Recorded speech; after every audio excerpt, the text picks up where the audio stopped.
Hey guys, I've been intending on doing extra content and extra videos and sort of more than just games for a while, but due to work constraints and life and whatever else, I've sort of put it on the back burner and put it up and put it up, and I'm hoping to correct that in the near future and get more stuff out there.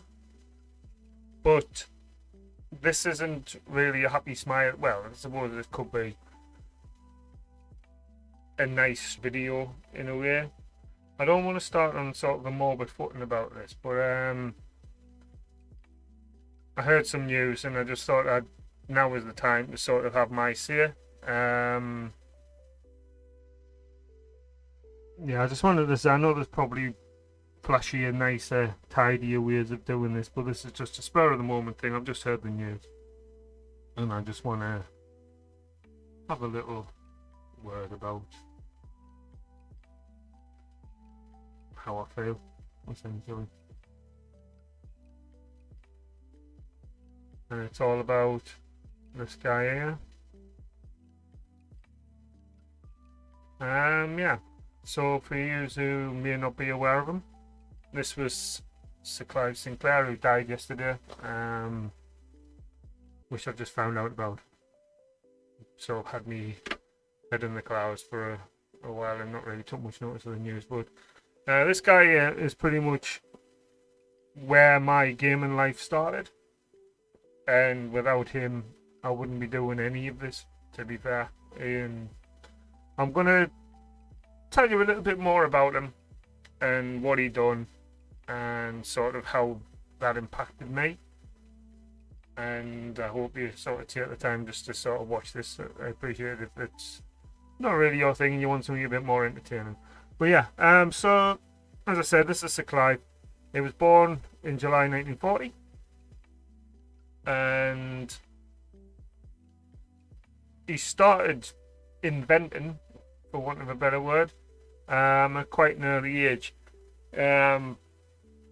Just before he started his A-levels, he actually drew out and priced up a kit to make a portable radio, and it included the full circuit boarding, all the components, everything you needed, all the wiring, all the solder, all the nuts, bolts, etc. And even the advertising rates it would cost to put the advert in the newspaper per line, and priced it all out, and then went on his way into creating things like that. He sold the radio packs. He went on to then create similar packs. I mean, all these are sort of build-at-home kits.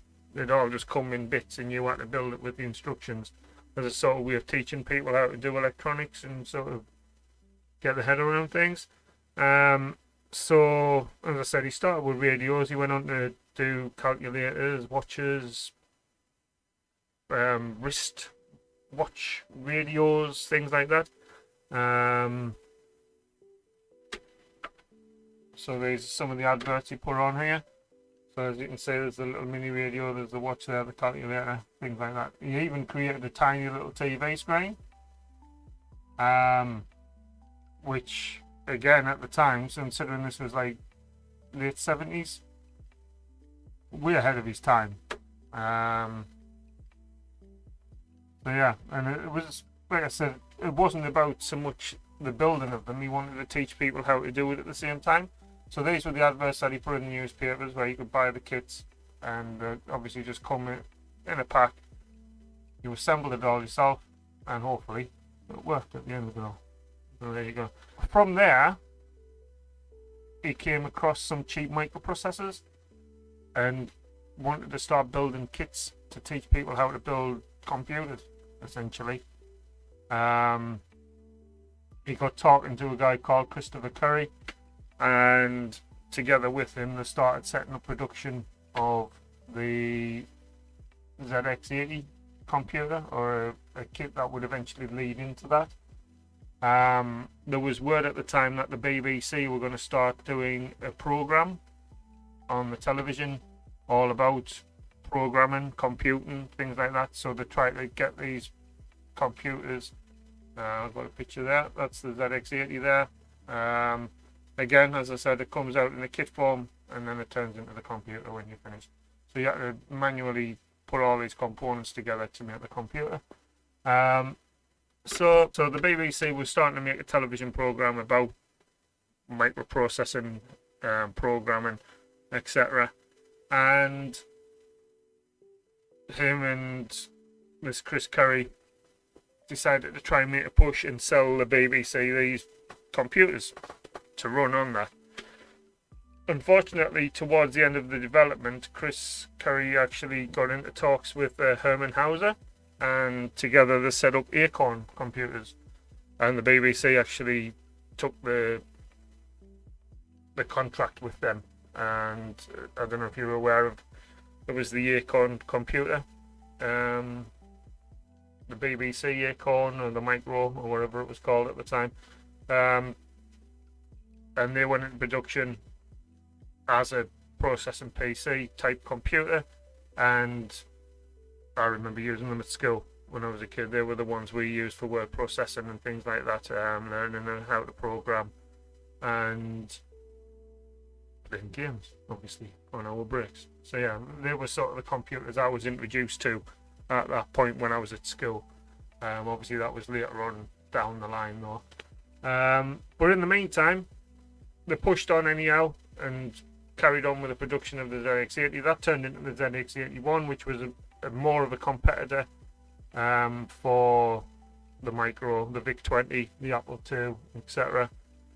And then shortly after that, they introduced the ZX Spectrum, and this was where I came in. This was the boy, the 48K Spectrum with the Kempston joystick there. I remember having that manual.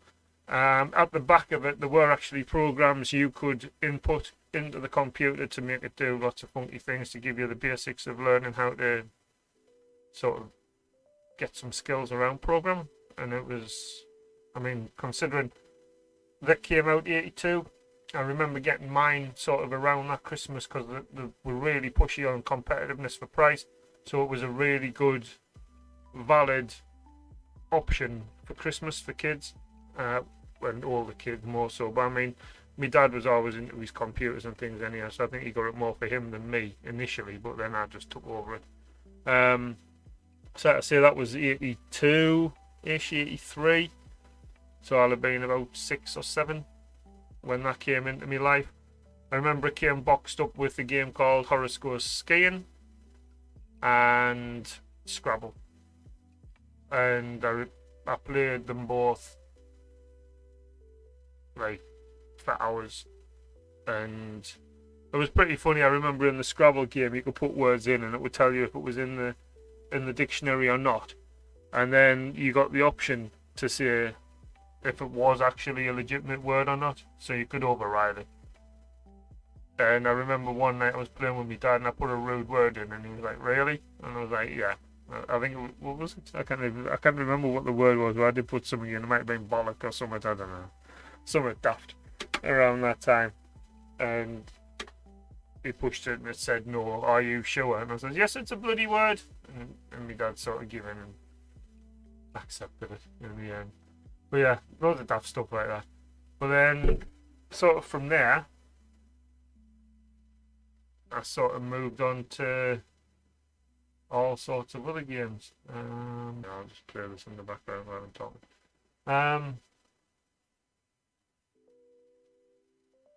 There's no sound on this. Let's go. Yeah, so these are just some of the examples of games I used to play on. And look at these graphics, man. This was the boy back then. Probably kind of safe for me. I'll turn me off a second. There you go. So these were like the sort of games I used to play. This was the height of graphics at the time. I know it's probably nothing compared to what we've got now. But this sort of stuff just kept me entertained forever. THQ, man, what a game. I used to love THQ.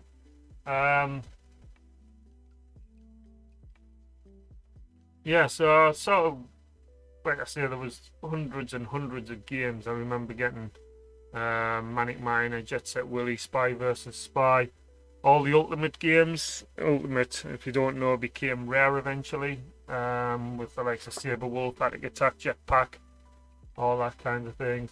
I remember getting a couple of quid pocket money a week, and I used to run to the computer shop in town and get a 1.99 computer game for me Spectrum.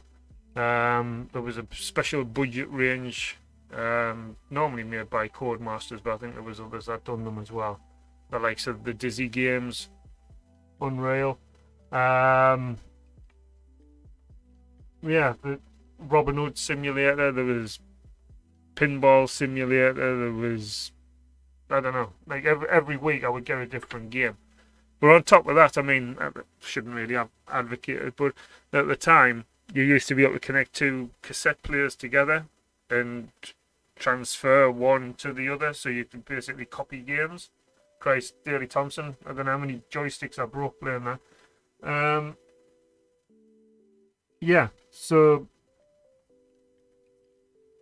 I literally, every now and then, my dad would come home from work with a C90 tape with about 20-30 games on, and I had cases full of these cassettes. I must have had hundreds and hundreds of games thinking about it.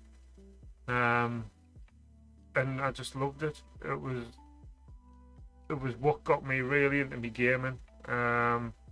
Double Dragon, Bad Dudes versus Dragon Ninja, if I remember correctly. There was loads. Bomb Jack, all the old arcade type games. They came across. GSHQ, as I was saying. Operation Wolf, what an awful conversion that was, but I loved it. Spy Hunter, great game. R-Type, Phoenix, Bomb Jack. The list just went on and on and on and on and on. It was unbelievable. Obviously, it started off with the basic Spectrum 48K. They did release other versions eventually. There was a plus version, which was 128K, I believe. And then they did a Spectrum Plus 2, which was similar. It had better components, I think, but it also had a built-in cassette player, which was a bit of a nightmare, really, because if that broke, then your whole computer was knackered. And then they did one with a floppy disk drive as well, I believe, but that didn't really go anywhere. I don't know what this is doing. I'll get rid of that. That's a bit annoying. So yeah, I mean, this is just a quick introduction to where I basically started my gaming career, or if you want to call it a career, my gaming life. There's just so much nostalgia when I say that picture. I just love that machine. It was unbelievable. He did go on later, and this was sort of the downfall of it all for him, really. He was always into developing transport, and he started off with electric bikes, but then he came into the Sinclair C5, which is this little go-karty thing you can see here, and basically it flopped big style. So yeah, he got a big loss on that. It didn't really go anywhere. I think that was his dream ultimately, but it did. I don't know if he was too far ahead of his time or what, but all these electric vehicles and things, there just wasn't the market for them back then. And that, along with the fact that there was a sort of crash in the home computer industry, the Spectrum became more of a novelty toy as opposed to a serious computer. They